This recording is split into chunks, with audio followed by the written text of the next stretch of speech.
ಈಕೆಯ ಹೆಸರು ಶ್ರುತಿ ಅಂತ. ಇನ್ನು ಈಗ ತಾನೇ 18 ವರ್ಷದ ಯುವತಿ. ಚಿಕ್ಕಬಳ್ಳಾಪುರ ತಾಲೂಕಿನ ಪೇರೆಸಂದ್ರ ಗ್ರಾಮದ ನಿವಾಸಿ. ತನ್ನ ತಾಯಿಯ ತಮ್ಮನ ಹೆಂಡತಿ ಅಂದ್ರೆ ಅತ್ತೆ ನನಗೆ ಕೆಲಸ ಮಾಡಿ ಸಾಕಾಗಿದೆ, ಅಡುಗೆ ಮಾಡು ಅಂತ ಹೇಳಿದ್ದೇ ತಡ ಅದಕ್ಕೆ ಕೋಪಗೊಂಡ ಯುವತಿ ರೂಮಿಗೆ ಹೋಗಿ ನೊಣಗಳಿಗೆ ಸ್ಪ್ರೇ ಮಾಡುವ ಔಷಧಿಯನ್ನು ಕುಡಿದು ಮನೆಯಲ್ಲೇ ಇದ್ದ ಮಾವನಿಗೆ ವಿಷ ಕುಡಿದಿರುವ ವಿಷಯ ತಿಳಿಸಿದ್ದಾರೆ. ಕೂಡಲೇ ಕುಟುಂಬಸ್ಥರು ಚಿಕ್ಕಬಳ್ಳಾಪುರ ಜಿಲ್ಲಾಸ್ಪತ್ರೆಗೆ ರವಾನಿಸಿದ್ದಾರೆ. ಆದರೆ ಚಿಕಿತ್ಸೆ ಫಲಕಾರಿಯಾಗದೆ ಯುವತಿ ಮೃತಪಟ್ಟಿದ್ದಾರೆ. ನಮ್ಮ ಅಕ್ಕನ ಮಗಳು ಸುದ್ದಿ ಅಂತ 17-19 ವಯಸ್ಸು ಗೊತ್ತಿಲ್ಲ. ಬಂದರು ಮನೆಗೆ. ನಾನು ಎಳ್ಳೀರು ವ್ಯಾಪಾರ ಮಾಡಕ್ಕೆ ಹೋಗ್ತೀನಿ ಗೌರ್ಮೆಂಟ್ ಹಾಸ್ಪಿಟಲ್ ಪೇರೆಸಂದ್ರ ಹತ್ರ. ಎಳ್ಳೀರು ಮಾರ್ಕೊಂಡು ಹೋಗಿ ಕಾಯಿಗಳೆಲ್ಲ ಖಾಲಿಯಾಗಾಯ್ತು. ಮನೆಗೆ ಹೋಗಿದ್ದೆ. ಬೆಳಿಗ್ಗೆ ಒಂದು ಪುಳಿಯೋಗರೆ ಕೊಟ್ಟಿದ್ರು, ತಿಂದೆ. ಹೊಟ್ಟೆ ಹಸಿತಾಯ್ತು. ಏನಾರು ಮಾಡಿದ್ರು. ಮುದ್ದೆ ಮಾಡಿದ್ದೀನಿ.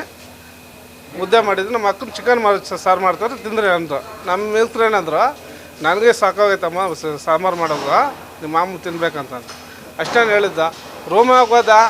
ಮನೆಗೆ ಊಟ ನಮ್ಮ ಹೆಸರು ಬಂದು ತಟ್ಟೆಗಳು ಇಕ್ಕಿದ್ರು. ಇಕ್ಕಿದ್ಮೇಲೆ ಕೈ ಹಿಡ್ಕೊಂಡು ಮಾಮ ಹಾಸ್ಪಿಟ್ಲಿಗೆ ನಡಿಬೋಗೋಣ ಅಂತ. ಯಾಕಮ್ಮ ಅಂದರೆ ನಾನು ಹಸ್ಕೊಬಾಡ ಎಣ್ಣೆ ಕುಡಿದ್ಬಿಟ್ಟಿದ್ದೀನಿ, ನಡಿಮಮ್ಮ ಅಂತ. ನಾನು 5 ನಿಮಿಷ ಅಲ್ಲಿ ಬಿಟ್ಟಿಲ್ಲ, ನಾನು ಊಟನೂ ತಿಂದಿಲ್ಲ. ನಾನು ನಮ್ಮೂರು ಪೇರೆಸಂದ್ರ ಬಂದು ಅಲ್ಲಿ ನೋಡಿದ್ರೆ ಅಪ್ಪ ಇಲ್ಲಿ ಆಗಲ್ಲ, ಚಿಕ್ಕಬಳ್ಳಾಪುರ ಕಲ್ಸ್ಕೊಂಡು ಹೋಗೋಣ ಅಂತ. ಒಂದು 10 ನಿಮಿಷಕ್ಕೆ 20-30 ನಿಮಿಷಕ್ಕೆ ಬಂದವ್ರು. ನಾನು ಅಮ್ಮ ಆಮ್ಲೆ ಡ್ರೈವರ್ ಅವ್ರಿಗೆ ತಳ್ಸ್ಕೊಬೇಕು. ನಾವು 10 ನಿಮಿಷ ಡ್ರೈವರ್ ಯಾರು ನೋಡಿಲ್ಲ. ಗಾಡಿ ಓಡ್ಸೋಣ, ಹಂಗೆ ಓಡ್ಸೋನೆ ನಮ್ಮ ಬಾಬುನ. ಇವಾಗ ಇದು ಪಾಯ್ಸನ್ ಕುಡ್ದಿರೋದು. ನೆನ್ನೆ ಮನೆ ಭಾನುವಾರ 14 ದಿನ ಇದು ಬಂತು. ಎಲ್ಲ ಮಾತಾಡಿದ್ರು ಡಾಕ್ಟ್ರ್, ಅಪ್ಪ ನಾರ್ಮಲ್ ನಾವು ಹೇಳೋಕ್ಕಾಗಲ್ಲ, ಪಾಯ್ಸನ್ ಜಾಸ್ತಿ ಕುಡ್ದವ್ರೆ, ಹೇಳೋಕ್ಕಾಗಲ್ಲ ಅಂತ ಇದ್ರು. ನಮಗೆ ಏನೋ ಮಾಡಿರಿ ಸಮಯ ಒಬ್ಬ ಅನ್ನೋದ ಹುಡುಗಿ ತಂದೆ ಯಾರಿಲ್ಲ, ನಾನು ಸಾಕೊಂತಾರೆ ಹುಡುಗಿ ಅಂತ ಹೇಳಿದ್ದೀನಿ. ಆಯ್ತಪ್ಪ, ನಮ್ಮ ಪ್ರಯತ್ನ ಎಷ್ಟೈತೆ ಮಾಡ್ತೀವಿ ಅಂದ್ರೆ. ನೆನ್ನೆ ಮಾತಾಡಿದವ್ರು ನನ್ನ ಫೋನಾಗ ಎಲ್ಲ ಪೈಪಲ್ಲಿ ತೆಗೆದ್ಬಿಟ್ಟು ಫೋನಾಗ, ಮಾಮ ನೋಡ್ಬೇಕು ನಿನ್ನ ಅಂತ. ನಮ್ಮ ಹೆಂಗಸ್ಕೊಂಡು ಬಂದು ತೊಳ್ಕೊಂಡು ಮತ್ತೆ ಹೋದ್ ಊರಿಗೆ.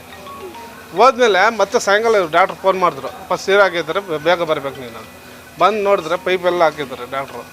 ಅಪ್ಪ ಹೇಳೋಕ್ಕಾಗಲ್ಲ, ನಾವು ಹೇಳೋಕ್ಕಾಗಲ್ಲ ಇಷ್ಟ. ಅದು ರಾತ್ರಿ 12 ಗಂಟೆಗೆ ಬಂದಿರೋದು ನಮ್ಮೂರಿಂದ. ಬೆಳಗ್ಗೆವರೆಗೂ ನೋಡಿದ್ವಿ. ಬೆಳಗ್ಗೆ ಬಂದು ಇಲ್ಲ ಅಂತ ಹೇಳಿದ್ರು ಅಷ್ಟೇ. ಅಡುಗೆ ಮಾಡು ಅಂತ ಹೇಳಿದ್ದೆ ಕಣ. ಒಂದು ಶೆಡ್ ಅಲ್ಬಿಟ್ಟು ಇನ್ನಲ್ಲ ಹುಡುಗಿಗೆ.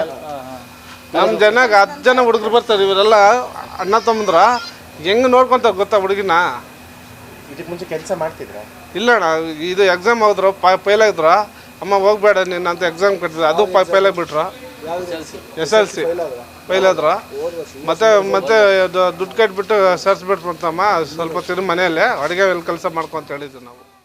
ಈ ಘಟನೆಯು ಚಿಕ್ಕಬಳ್ಳಾಪುರ ತಾಲೂಕಿನ ಪೇರೆಸಂದ್ರ ಪೊಲೀಸ್ ಠಾಣಾ ವ್ಯಾಪ್ತಿಯಲ್ಲಿ ನಡೆದಿದೆ. ಘಟನೆ ತಿಳಿದ ಪೊಲೀಸರು ಸ್ಥಳಕ್ಕೆ ಭೇಟಿ ನೀಡಿ ಪರಿಶೀಲನೆ ನಡೆಸಿದ್ದಾರೆ. ಇನ್ನು ಮೃತದೇಹವನ್ನು ಮರಣೋತ್ತರ ಪರೀಕ್ಷೆ ಬಳಿಕ ಕುಟುಂಬಸ್ಥರಿಗೆ ಹಸ್ತಾಂತರಿಸಲಾಗಿದೆ. Thoudanahalli Ramesh, CTV news, Chikkaballapur.